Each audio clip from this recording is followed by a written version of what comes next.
జై శ్రీరామ్. గజానన భగవాన్ కీ జై. అందరికీ శుభోదయం. ఈ సంవత్సరం 27వ తారీఖు ఆగస్టు నెల బుధవారం రోజున వినాయక చవితి పండగ ఉన్నది. ఆ రోజు నుంచి నవరాత్రులు ఆరంభమవుతున్నాయి.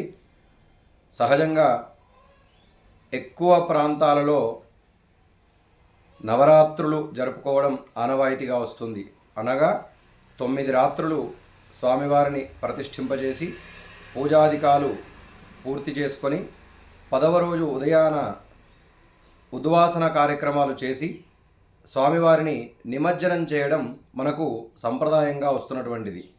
ఇదంతా కూడా లోకమాన్య తిలక్ గారు మన యొక్క సమిష్టి తత్వాన్ని ఏర్పాటు చేయాలి అనేటువంటి గొప్ప సంకల్పము చేత అందరూ ఒకచోట ఏర్పడి మన సంస్కృతిని, మన ధర్మాన్ని పరిరక్షించాలి, అభివృద్ధి చేయాలి, పెంపొందింపచేయాలి అనేటువంటి గొప్ప ఆలోచన చేత అందరినీ ఒక తాటికి తీసుకురావాలి అనే ముఖ్య ఉద్దేశ్యం చేత ఏర్పాటు చేసినవే ఈ యొక్క గణేష మంటపాలు. అక్కడ నవరాత్రోత్సవాలు అందరూ కలిపి చేసుకోవాలి అనేటువంటి ఉద్దేశ్యం చేత మన సంప్రదాయాలలో ముచ్చటగా 3 నవరాత్రులు ప్రతి సంవత్సరం కూడా మనం చేసుకుంటూ ఉంటాం. ఒకటి చైత్రమాసంలో విశేషంగా వసంత నవరాత్రులు అని, ఆ తర్వాత భాద్రపద మాసంలో గణపతి నవరాత్రులు, ఆ తర్వాత ఆశ్వయుజ మాసంలో శరన్నవరాత్రి ఉత్సవాలు మనము జరుపుకుంటూ ఉంటాము. అయితే ఈ ఉత్సవాలను ఆర్భాటంగా చేయడం కన్నా కూడా శాస్త్రోక్తంగా భక్తి శ్రద్ధలతో నిర్వహించడం వల్ల గణపతి యొక్క సంపూర్ణ అనుగ్రహాన్ని పొందిన వారమవుతాము. గణపతి నవరాత్రుల్లో ఏ రోజు ఏ వినాయకుడిని ఆవాహన చేయాలి, దాని యొక్క విశిష్టత ఏంటో కూడా ఇవాళ తెలుసుకునేటువంటి ప్రయత్నం మనం చేద్దాం. మొదటి రోజున భాద్రపద శుద్ధ చవితి రోజున వరసిద్ధి వినాయకుడి యొక్క ఆవాహన చేసి పూజించి ఉండ్రాళ్లను నైవేద్యంగా పెట్టి సమర్పణ చేయాలి. ఇంటింటా కూడా వినాయకుడి పూజ చేసుకోవాలి. వ్రతకల్పంలో భాగంగా పూజ పూర్తయిన తర్వాత శమంతక ఉపాఖ్యానము విని చవితి నాటి చంద్రుణ్ణి చూసిన వారికి నీలాపనిందలు కలుగుతాయి అనేటువంటి శాపము నుండి బయటపడడం కోసం ఈ కథను చదువుకొని అక్షతలు తలపైన వేసుకుని స్వామివారి అనుగ్రహాన్ని మనం పొందడం కోసం చేసుకోవడం. అంతే తప్ప భగవంతుడిపై మనము పూజ చేసినటువంటి కథాక్షతలు వేసేసి మనము ఊరకనే ఉండకూడదు. ఒక్కరోజు కార్యక్రమం చేసుకునేటువంటి వారికి ఈ కథ సరిపోతుంది. 9 రోజులు స్వామివారిని పూజించేటువంటి వారు మాత్రం ఒక్కొక్క రోజు ఒక్కొక్క అవతారాన్ని రూపంలో స్వామివారిని పూజించేటువంటి ఆనవాయితీ కూడా వస్తుంది. రెండవ రోజు భాద్రపద శుద్ధ పంచమి రోజున వికట గణాయకుడిని పూజ చేసుకోవాలి. అంటే మనకు షోడశనామాల్లో వస్తుంది కదా, లంబోదరశ్చ వికటో విఘ్నరాజో గణాధిప అని. అట్లా వికట రూపంలో ఉన్నటువంటి వినాయకుడిని పూజించుకోవాలి. స్వామిని ఆవాహన చేసి పూజ చేసి స్వామివారికి ప్రీతికరమైనటువంటి అటుకులను నైవేద్యాలుగా సమర్పించాలి. కామాసురుడు మయూర రూపాన్ని ధరించి లోకమంతటినీ కూడా కామముతో ప్రభావితం చేస్తూ గణపతిని కూడా లొంగ తీసుకోవడానికి ప్రయత్నం చేశాడట. ఆ గణపతి ఆ మయూరాన్ని అంటే నెమలిని అణచివేసి దానిని అధిరోహించాడు. నెమలిపై విహరిస్తున్నటువంటి స్వామిని చూసి దేవతలు, మునులు మయూరవాహన వికట వినాయక అని స్తుతించారట. ఆ తర్వాత రెండవ నాటి పూజ ద్వారా సమాజం దుష్టకామాన్ని వీడాలి అనేటువంటి కోరిక చేత చేసేటువంటి పూజ.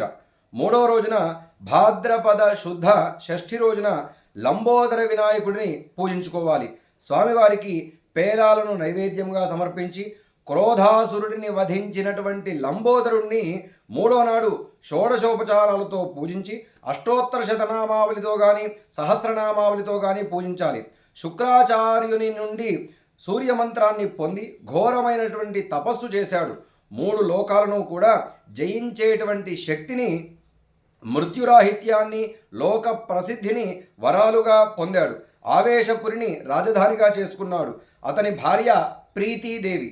క్రోధాసురుడు కూడా మూషికాసురునికి సన్నిహితుడై 3 లోకాలను కూడా పీడించసాగాడట.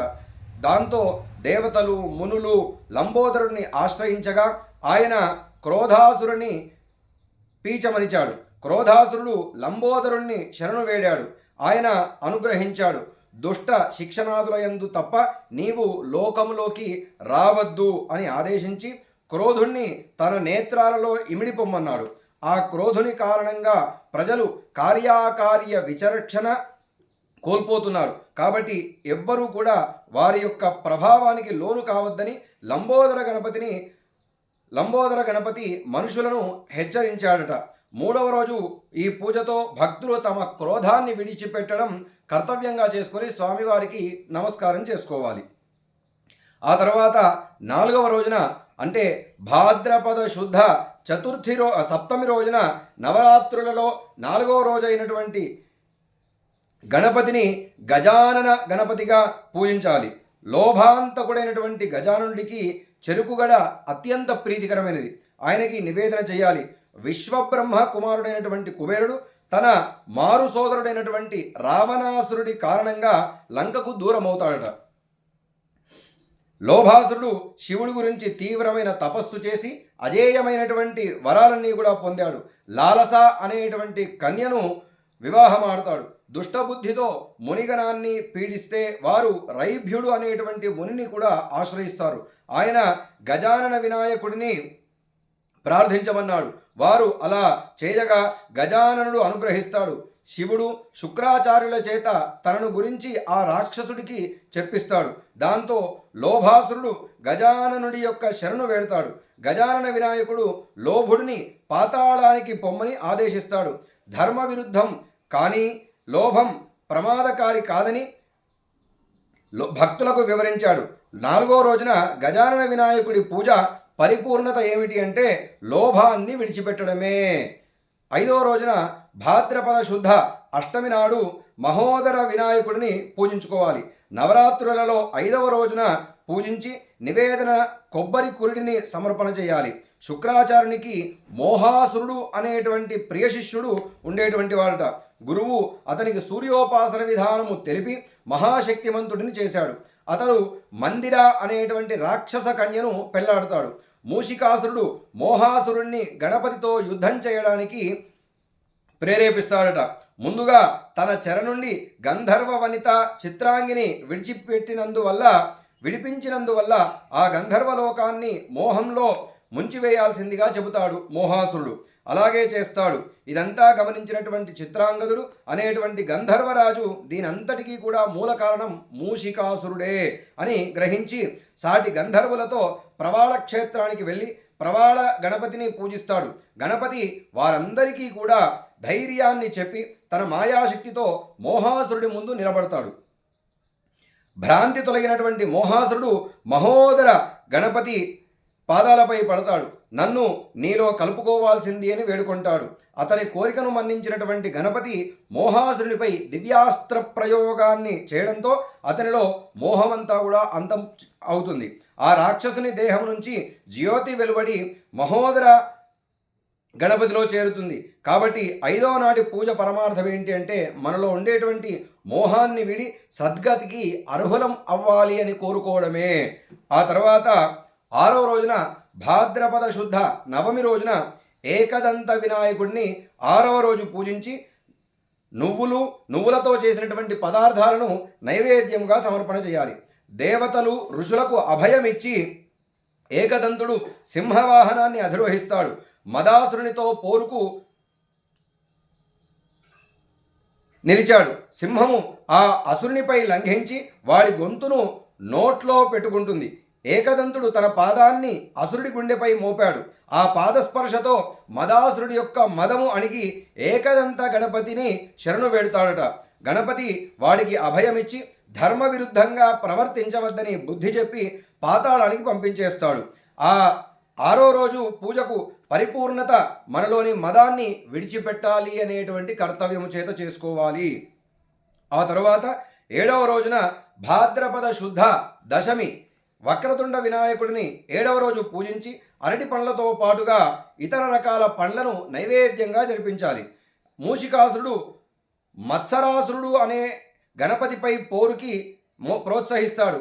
ఆ అసురుడు సింహ రూపాన్ని పొంది గణపతి మీదికి దూకగా వినాయకుడు తన దేహాన్ని విపరీతంగా పెంచాడు.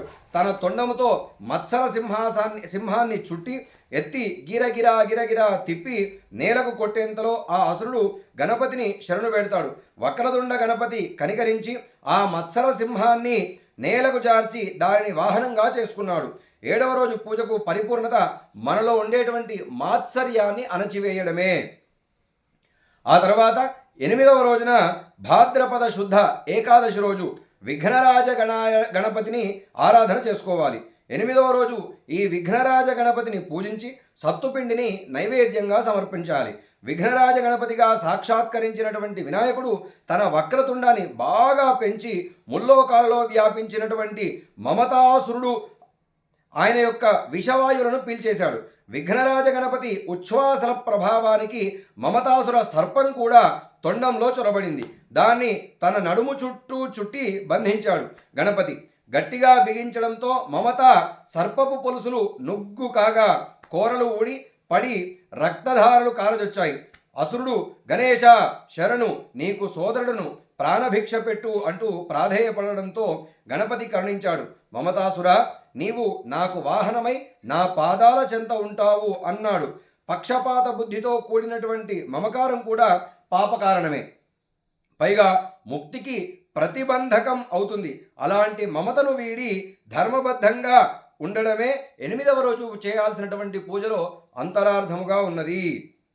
ఆ తదుపరి 9వ రోజు అనగా భాద్రపద శుద్ధ ద్వాదశి రోజున ధూమ్రవర్ణ వినాయకుడిని మనం పూజ చేసుకోవాలి.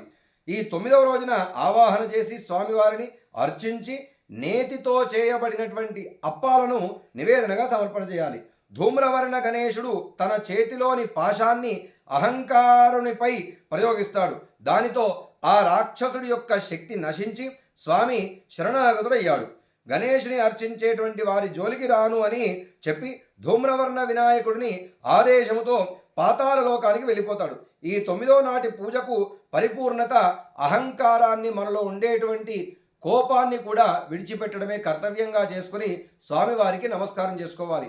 ఆ తదుపరి 10వ రోజున పునఃపూజ చేసి మంటప ఉద్వాసన చేసి స్వామివారిని చెరువులో కానీ నదిలో కానీ నిమజ్జనం చేసేసి చక్కగా ఆ నిమజ్జనం కూడా ఏ రకంగా చేయాలి అంటే నృత్య గీతాదికాలు అంటే భజన చేస్తూ స్వామివారికి నామాన్ని సంకీర్తన చేస్తూ, నగర కీర్తనాన్ని కూడా అంటారు, గ్రామాల్లో అంతా కూడా స్వామివారిని ఊరేగింపుగా తీసుకువెళ్ళి భక్తి శ్రద్ధలతో శాస్త్రీయముగా నిమజ్జనం చేసుకోవాలి. అంతేగాని సినిమా పాటలు ఇత్యాది పాశ్చాత్య నృత్యాలు చేస్తూ స్వామివారిని నిమజ్జనకి తీసుకువెళ్ళకూడదు. అట్లాగే ఈ సంవత్సరమున 7వ తారీఖు గ్రహణం ఉన్నందున 4వ తారీఖు నవరాత్రులు పూర్తయిపోతాయి. 5వ తారీఖున మనము ఉద్వాసన చేసి ఆ రోజునే నిమజ్జనం చేసుకోవాలని ప్రతి ఒక్కరికి తెలియజేస్తూ సెలవు. జై శ్రీరామ్.